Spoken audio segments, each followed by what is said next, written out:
Hi everyone, welcome back to my channel Prachit world. आज के vlog में आप सभी का खूब सारा स्वागत है। मैं तो हूँ बहुत ज़्यादा एक्साइटेड किस लिए हूँ कि मैं जा रही हूँ घर यानी मेरा मायका ससुराल दोनों ही एक पास है, तो दोनों जगह जाएंगे। लेकिन बहुत सारे लोगों को मेरे मायके जाने से दिक्कत होती है, तो यही बोलूँगी बहुत कम टाइम के लिए जा रही हूँ। तो सब लोगों से बस इतना ही रिक्वेस्ट है कि खूब सारा प्यार दीजिएगा, और सब लोगों का भी पहली बार मैं इस बार छठ पूजा करने वाली हूँ। हालांकि ये पूजा मायके से उठाया जाता है, और मेरे घर वाले भी सब लोग, मतलब मेरी मम्मी मम्मी सब लोग बोल रहे हैं कि तुम मायके से करो। लेकिन क्योंकि मुझे कोसी भरना है, तो मम्मी ने ये भी बताया कि जो भी पहली बार करता है छठ वो कोसी भी भरता है, और मायके में इसलिए भी करते हैं कि रिलैक्स हो। लेकिन क्योंकि मैं तो मायके में जाऊंगी तो मैं रिलैक्स तो क्या ही रहूंगी, ऑडियंस की वजह से और ज्यादा ही परेशान हो जाऊंगी। तो इसलिए मैंने बोला नहीं, मैं अपने ससुराल करूंगी। और दूसरी बात इसलिए भी बोला क्योंकि मुझे दो दो कोसी भरना है जोड़ा में, और तीसरा ये रहेगा कि मैं छठ उठा रही हूँ, क्योंकि मेरे ऊपर ऑलरेडी दो कोसी भरने का वो है। तो इसलिए मैं चाहती थी जो भी रीति रिवाज सब कुछ मैं अपने ससुराल के हिसाब से करूँ। और मेरे ससुराल से ऐसा कुछ प्रेशर नहीं है कि तुम यहीं से करो या वहां से करो। लेकिन मेरे पति भी चाहते हैं, और एक टाइम पे उन्होंने बोला था, आज से 2 साल पहले हम लोग जब छठ पूजा में घर थे, तो उस टाइम पे ये था कि लोग ना डुग्गी बजा के ढोल के साथ ताशे के साथ जा रहे थे। तो इन्होंने बोला था कि जब मेरा घर होगा छठी मैया, तब मैं भी आऊंगा ऐसे ढोल बाजे के साथ। लेकिन ये भी एक मेरा था। कोई बात नहीं, वॉइस नहीं आ रही क्योंकि मैं माइक कनेक्ट की हूँ। तो ये भी मेरा था कि गाइज यहाँ बहुत ज्यादा बारिश हुई है, बट फिर भी गर्मी बहुत ज्यादा है। मुझे लगता है एक विंडो हम लोग ओपन करेंगे तब जाके ये रिलैक्स होगा। मेरा फैन ऑन हुआ है, लेकिन अभी धीरे धीरे स्टार्ट हो रहा है। ओके। तो इनका था कि मेरा जब भी घर होगा छठी माँ, तो मैं कोसी भर मैं मतलब ढोल बाजे के साथ आऊंगा घाट पे।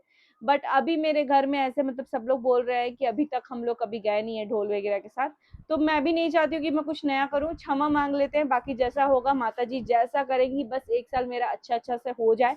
उसके बाद से वैसे ये नया पे कोई मैं छठ नहीं उठा रही हूँ, हर साल उठाते हैं सब लोग, मतलब हमारे घर में करते ही हैं सब लोग छठ। और आप लोगों को पता है कि छठ हमारे लिए बहुत इंपॉर्टेंट, बहुत बहुत बहुत ज़्यादा इंपॉर्टेंट है।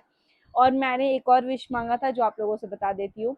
मेरे पेट में मतलब बेबी था जिस टाइम मुझे पता चला था, दिवाली का दिन था, ठीक है। तो मुझे ऐसे एकदम स्ट्रांग फीलिंग आ रही थी, आई नीड टू काउंट। मुझे ऐसे स्ट्रांग फीलिंग आ रही थी कि मैं मतलब दिवाली के दिन आया है तो लक्ष्मी जी आएंगी। उस टाइम ना मेरे पास घर था, ना मेरे पास कुछ भी नहीं था, ठीक है। मतलब सब कुछ था, मेरा भरा पूरा परिवार था, लेकिन घर नहीं था। और जॉब वगैरह में भी मतलब बैलेंस जॉब था। तो फिर दिवाली के दिन मुझे पता चला कि दैट आई कंसीव्ड, और फिर छठ में मैं गई थी 6 दिन बाद। तो मैंने छठी माँ से बोला था, हे माँ इस बार मेरे को बेटी देना, क्योंकि मेरे पास ऑलरेडी बेटा था, और मुझे पहली भी बेटी ही चाहिए थी पहली। लेकिन बेटा हो गया, तो उसके लिए हमारे बिहार के साइड तो हम लोग बहुत रिलैक्स हो जाते हैं, बिकॉज एक बेटा होना जरूरी भी होता है हम लोग के वहाँ पे। भाई सब लोग भले आप 5 बेटी कर लो, लेकिन एक बेटा लोग खोजते हैं। इसलिए भी खोजते हैं क्योंकि एक इमोशनल तो नहीं, फाइनेंशियल सपोर्ट के लिए खोजते हैं। लेकिन मेरा मानना है, अगर कहीं ना कहीं ये चीज फैक्ट भी है, मैं कितना भी स्टेबल हूँ, मैं जितना अथॉरिटी अपने ससुराल वालों की तरफ कर सकती हूँ, अपना लेना देना सब कुछ, उतना मायके की तरफ रोक टोक थोड़ा सा रहेगा। मेरे घर वालों का ना भी रहे तो समाज की तरफ से रहता है कि खाली अपने मायके का देखती है, या मायके जाती है, ये करती है या वो करती है। तो इसलिए एक बेटा होना बहुत ज्यादा जरूरी था। अब मैंने छठी माँ से मांगा था कि मेरे को एक बेटी हो जाए माँ। उस टाइम जस्ट 1 महीना की आद्या पेट में थी, मुझे नहीं पता था कि बेटा है बेटी है क्या है, बट मैंने मांगा था कि जब भी मेरी बेटी होगी मैं छठ करूंगी और उठाऊंगी। यही रीजन है कि मैं इतना जल्दी छठ उठा रही हूँ। वरना हमारे यहाँ पे क्या होता है ना कि बच्चे थोड़े बड़े हो जाए, 5-6 साल के हो जाए, 7-8 साल के, थोड़े से मतलब परेशान ना हो। क्योंकि अभी मैं फीड कराती हूँ तो मुझे भी बहुत दिक्कत होगी, क्योंकि 3 दिन का कठिन व्रत होता है ये, जिसमें आप पानी भी नहीं पी सकते हो। तो फीड कराने वाली औरतों को थोड़ा तो ऐसे ही बोला जाता है कि तुम लोग थोड़ा बाद में करना। और अभी मेरा ऐसा है कि मेरे 2 बेबी हो चुके हैं, आगे कोई मेरी फ्यूचर प्लानिंग नहीं है, कुछ भी नहीं है। तो मैं ये छठ व्रत कर रही हूँ। और आप सभी को भी, एक तो सिमरन जी हैं जिनका मुझे याद है, और मैं छठी माँ से नाम भी लूंगी उनका, कि हे भगवान उनकी गोद भरे। क्योंकि मैंने कुछ दिन पहले से ही उनका देखा है कि हमेशा वो यही कमेंट करती हैं, दीदी आप प्रे करना मेरा भी गोद भरे। तो डेफिनेटली छठ माँ, मैं अभी बात भी कर रही हूँ ना तो मेरा पूरा रोंगटा खड़ा हो रहा है। छठ माँ पूरा वो करती हैं, और मुझे तो बहुत विश्वास है भाई। मैंने जो चीज मांगा है, चाहे वैष्णो माता से और छठ माँ से, मेरी दो ही चीज रही है, घर और बेटी की। जैसे मेरी बेटी कंसीव हुई, मेरा ऑटोमेटिक घर हो गया, ठीक है। तो घर हो गया, उसके बाद से बेटी भी हुई, और जॉब में भी इनका जो हाइक हुआ वो 100% का हाइक हुआ। तो एक तरीके से बोल सकते हैं ऐसा जॉब मिला जो कि दोगुनी उसमें मतलब हम लोगों का फ़ायदा हुआ। तो सब कुछ वेल सेटल्ड हो गया और अब उसके लिए ये नहीं होता कि हम लोग टालते जाए, हम लोगों को प्रे करना है और अपना जो भी चीज़ हमने मांगा है भगवान ने दिया है तो उसके लिए थैंक यू बोलना है। तो चलिए अब करते हैं हम पैकिंग और ससुराल मायका कहाँ करेंगे छठ ये तो आपको अभी तक क्लियर हो चुका होगा। तो अभी यहाँ पे कर रहे हैं पैकिंग और मेरे पति देव पता नहीं कहाँ कहाँ से कपड़े ढूंढ ढूंढ के ला रहे हैं और इसमें से आधे कपड़े मैं निकाल दूंगी क्योंकि ये पहनते है नहीं। मैंने इसमें अपना 4 कपड़े रख लिए हैं और मुझे लगता है 4 कपड़े ये रख लिए और 3 स्टिचिंग के लिए दिए जिसमें से 2 ही मिलेंगे। तो मुझे लगता है 2 तो मैंने मतलब 2 मेरे छठ के कपड़े होंगे और बाकी एक नहा खा के लिए चाहिए मुझे, मतलब नहा खा एक इंगेजमेंट भी है इस बीच तो उसके लिए चाहिए। बाकी दिन के कपड़े मेरे अरेंज हो जाएंगे तो उसकी मुझे टेंशन नहीं है और मेरा वहाँ पे पूरा भरा हुआ अलमीरा ही है, मतलब जिसमें खाली साड़ी साड़ी लहंगा कपड़ा यही सब है। तो बस मेरा इतना ही कपड़ा रहने देते हैं। अब हम पैक करते हैं घर वालों के लिए जो लेके जाना है और ये भी बता दूं घर वालों के लिए जिनके लिए भी साड़ियाँ वाड़ियाँ लेनी थी वो सब हम लोग वहीं से ले लिए, उन्हीं लोग के पसंद के। अभी हम लोग कुछ भी यहाँ से नहीं लेने वाले हैं। एक आदित्य बाबू के लिए है यहाँ पे कुर्ता मैंने मतलब रख लिया। बाकी ये रहा मतलब इधर रहा मेरा कपड़ा और इधर रहा मेरे पतिदेव का कपड़ा जिसमें से अभी खाली होगा गाइज, आप लोग शॉक मत होइएगा क्योंकि मैं हूं ना तो सब मुमकिन है।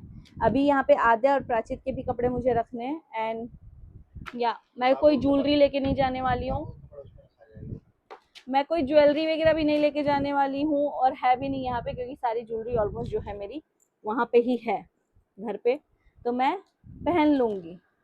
चलिए इसमें अब हम करते हैं आगे, इसको टर्न करते हैं फ्लिप करके पतिदेव वाली साइड पहले से ही करते हैं क्योंकि मेरी साइड तो हम कर लिए। एंड गाइज आपको बता दूं आज ही दिवाली है तो अभी दिवाली का खाना बनाना है, नहाना है, रंगोली बनाना है। तो वो सब आज तो रंगोली हम बहुत शॉर्टकट में बनाएंगे, एकदम छोटू छोटू सा।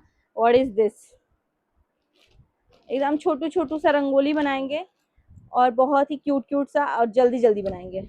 ये तो थोड़ा मिलता जुलता लग रहा है, ये हम हथिया सकते हैं गाइस।